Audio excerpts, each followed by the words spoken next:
One way everyone can tell that you're new to learning Italian is how often you say ciao. So in this video, I'm going to show you all the different ways to greet someone in Italian without using ciao. Now, this isn't to say that saying ciao is bad or wrong, because it's perfectly good and useful, and I use it every day too. But it shouldn't be used in every situation, and there's better alternatives out there. If you're a beginner and you want to learn Italian the easy way so you can connect with family and friends and embrace your Italian heritage, then like this video and hit subscribe so you can see more videos like this one. And if you want extra help with pronunciation or just a tangible PDF to learn from, then click the link in the description below and you'll get my official Italian pronunciation guide. I think you'll find it really helpful with 40 practice words and some phrases too. If you're new here, ciao, mi chiamo Maria, and I learned Italian from scratch so I could embrace my Italian heritage and really get to know my family and friends over in Italy. And for over 6 years now, I've been teaching Italian to people with Italian heritage just like me so they can do the same thing too.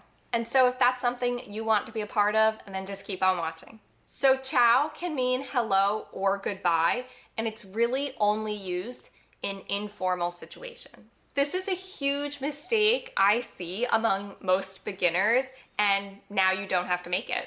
So again, ciao is really only used for informal situations. So for example, if I was walking into a restaurant for the first time and I didn't know my waiter, I wouldn't say ciao, because that's more of a formal situation and I don't know the waiter. In this case, I would say salve. Salve is a greeting that is much more appropriate for formal situations or when you're meeting somebody for the first time. Are you guilty of saying ciao all the time? If so, you are not alone.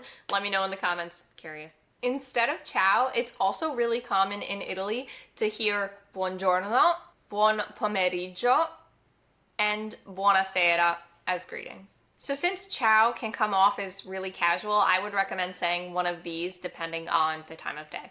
And those are perfect for any situation whatsoever, formal, informal, you name it. You can always say buongiorno, buon pomeriggio, and or buonasera. And last but not least, another common greeting you'll hear in Italy is buondì, which means good morning. Buongiorno, same thing. There's not really a difference with that one.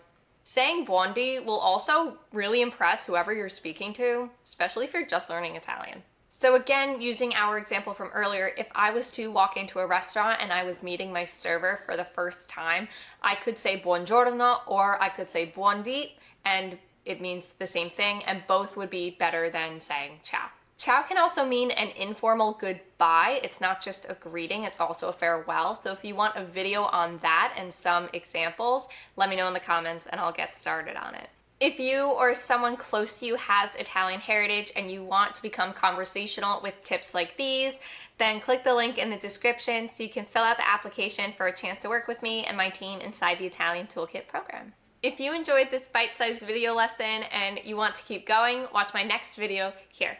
And give this video a thumbs up and hit subscribe if you want to join our community. A presto!